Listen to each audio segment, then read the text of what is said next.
Bapa, Putra, dan Roh Kudus. Amin. Bapa di surga, bantu kami untuk selalu bersyukur atas hidup kami. Karena kebaikan-Mu dalam diri kami, keluarga kami, dalam komunitas kami, dalam gereja, dalam stasi, lingkungan, dimanapun kami berada. Puji Tuhan atas kebaikan dan kemurahan hati-Mu yang selalu bersama kami. Terpujilah nama-Mu kini dan sepanjang segala masa. Amin. Para saudara, bacaan Injil hari ini berkisah tentang 10 orang kusta. Bayangkan kusta. Anda pernah melihat orang kusta, semua hancur, tubuhnya, tangannya, ya, jelek seperti monster. Ya. Dan mereka diisolasi, tidak boleh bertemu dengan saudara-saudara, tidak boleh bertemu dengan masyarakat, diasingkan, ya, menjadi sendirian, tak dipedulikan. Dan Yesus menyembuhkan 10 orang itu. Tetapi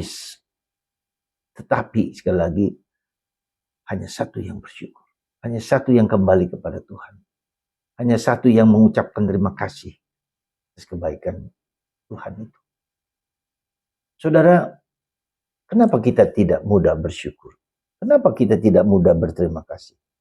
Kenapa kita tidak mudah memuji Tuhan? Karena kita merasa bahwa bantuan itu seperti seolah-olah dengan sendirinya, ya, tugas Tuhan yang memberikan kepada kita.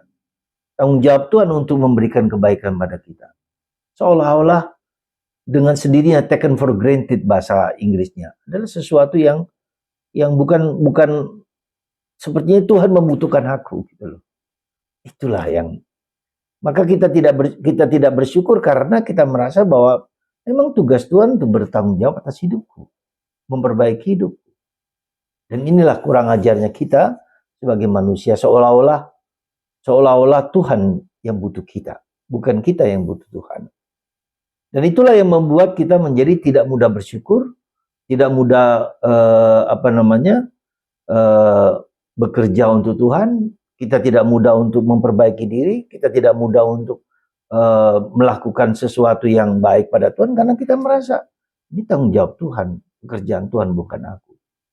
Ini salah satu sebab kenapa kita seringkali tidak mudah bersyukur, tidak mudah melayani Tuhan, tidak mudah berbuat baik pada Tuhan, tidak mudah menjadi pengurus lingkungan, pengurus stasi, pengurus paroki, pengurus DP, seolah-olah kita tidak melihat hidupku itu adalah anugerah Tuhan. Tidak, mata hati kita tidak bisa melihat bahwa diriku itu adalah anugerah Tuhan. Aku tidak berhak atas apapun dalam diriku kebaikan. Maka kita seperti seorang abdi yang hanya bekerja demi kebaikan Tuhan, bukan demi aku sendiri. Ya.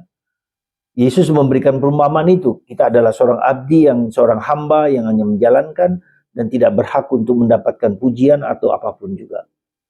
Nah, dengan kerendahan hati yang demikian itulah membuat kita bersyukur. Nah, tentu saja ketika kita bersyukur, kita melihat hidup kita sendiri.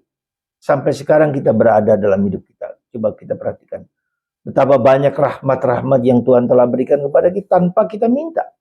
Sekali lagi, tanpa kita minta pun Tuhan memberikan rahmat. Ketika kita tidak ke gereja pun, ketika kita tidak berdoa pun, Tuhan telah memberikan rahmat itu kepada kita. Coba kita bayangkan, kita pikirkan. Ya. Kalau kita tidak berdoa, maka antara orang berdoa dan tidak berdoa sama aja. Coba dilihat, ya, di dalam masyarakat kita. Orang yang tidak berdoa, orang yang tidak ke gereja, yang tidak membaca kitab suci, bahkan kelihatan lebih makmur daripada kita yang seringkali berdoa. Nah, maka itulah saudaraku terkasih. Mungkin secara fisik kita mendapatkan banyak yang kita butuhkan, tapi secara rohani, sekali lagi, apakah saya bahagia, apakah saya damai, apakah saya tentram, apakah saya bersyukur kepada Tuhan, apakah saya mengalami pada waktunya akan mengalami sukacita dalam keluarga kita. Nah, itulah karena kita mengandalkan diri kita sendiri, seolah-olah itu adalah tanggung jawab saya, seolah-olah itu adalah sesuatu yang saya jalankan demi diri saya sendiri, saya perjuangkan karena saya hebat, karena saya bisa melakukannya. Maka mari saudaraku terkasih, kita belajar bersyukur.